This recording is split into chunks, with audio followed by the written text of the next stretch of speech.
भी लोग दिन से होकर गुजरते हैं, उसी प्रकार से हम सब लोग रात से होकर भी गुजरते हैं। कोई व्यक्ति ये नहीं कह सकता कि मेरे जीवन में केवल दिन ही दिन होना चाहिए, रात नहीं होनी चाहिए, मेरे जीवन में कभी भी रात ना आए। क्या ऐसा कभी हो सकता है? ऐसा नहीं हो सकता। दोस्तों, इसी प्रकार से हम सब के जीवनों में कई बार ऐसा समय आता है जब हम समस्याओं से होकर गुजरते हैं, और कई बार ऐसा समय होता है जब खुशियों और आशीषों से होकर गुजरते हैं। ये दोनों रात और दिन के समान हैं, सुख और दुख ये जीवनों में आते रहते हैं और जाते रहते हैं। दोस्तों, जैसे हम रूत के जीवन में देखते हैं, रूत के जीवन में क्या हुआ? उसकी शादी हुई और उनका जीवन बहुत अच्छा गुजर रहा था, परंतु अचानक से उसके पति की मृत्यु हो गई। जब उसके पति की मृत्यु हो गई तो वो अकेली पड़ गई। तो मानो वो उस रात के समय से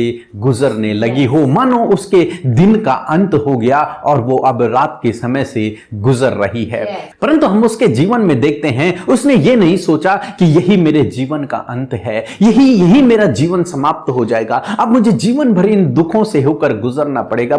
ये सब उसने नहीं सोचा, बल्कि उसने परमेश्वर के पीछे चलना शुरू किया। उस अंधकार के समय में, उस रात के समय में, उस दुख के समय में, उन विपत्तियों के समय में उसने परमेश्वर के पीछे चलना शुरू किया। और क्या हुआ? जब वो परमेश्वर के पीछे चली, उसकी मुलाकात एक और व्यक्ति से हुई, उन दोनों को प्यार हो गया और उनकी शादी हो गई, उनके बच्चे हुए। फिर वो सुबह उसके जीवन में आ गई, वो दिन उसके जीवन में हो गया, वो प्रकाश उसके जीवन में आ गया, फिर खुशियां और आनंद उसके जीवन में आ गया। इसीलिए तो परमेश्वर का वचन हमें भजन संहिता 30 और उसके 5 पद में कुछ इस प्रकार से बताता है, क्योंकि उसका क्रोध तो क्षण भर का होता है, परंतु उसकी प्रसन्नता जीवन भर की होती है।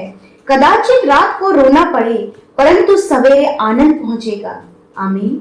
दोस्तों, यहां पर परमेश्वर का वचन कहता है कि कदाचित रात को रोना पड़े, परंतु सुबह आनंद पहुंचेगा। इस रूत के जीवन में हम लोग देखते हैं कि इसको रात को रोना तो पड़ा क्योंकि इसका हस्बैंड मर गया, सारी परिस्थितियां बदल गई, समस्याएं जीवन में आ गई, उसे रोना तो पड़ा, परंतु सुबह उसे आनंद पहुंचा। उसके जीवन में वो आनंद भरी भोर उसके जीवन में आई। दोस्तों, इसी प्रकार से आज मैं आपसे भी कहना चाहूंगा, हो सकता है आप भी इस रात के दौर से होकर गुजर रहे हो, उस अंधकार भरे हुए रास्ते से गुजर रहे हो, उन दुख के समय से होकर गुजर रहे हो, उन विपरीत परिस्थितियों से होकर गुजर रहे हो। तो आप निराश न होएं, आप दुखी न होएं, आप चिंतित न होएं, ये सोचकर कि यही मेरे जीवन का अंत होगा, अब मैं जीवन भर इन समस्याओं में रहूंगा, ये फिर इस बीमारी में मैं जीवन भर रहूंगा। ऐसा न सोचें, बल्कि इस उम्मीद, इस आशा में रहें कि परमेश्वर मेरे लिए एक नई भोर को लेकर के आएगा और उस भोर में मुझे आनंद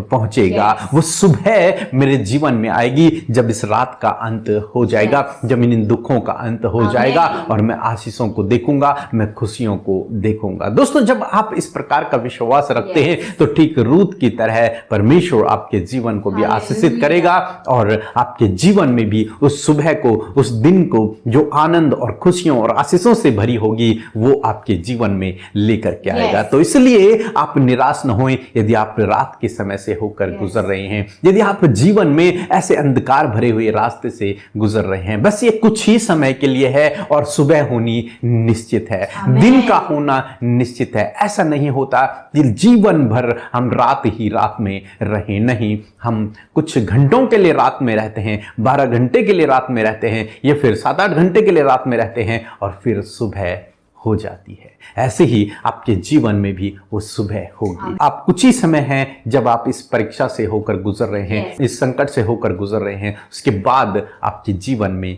खुशियां आने वाली हैं। सो प्रभु आपको इस वचन के द्वारा बहुतायत से आशीष दे। आमीन।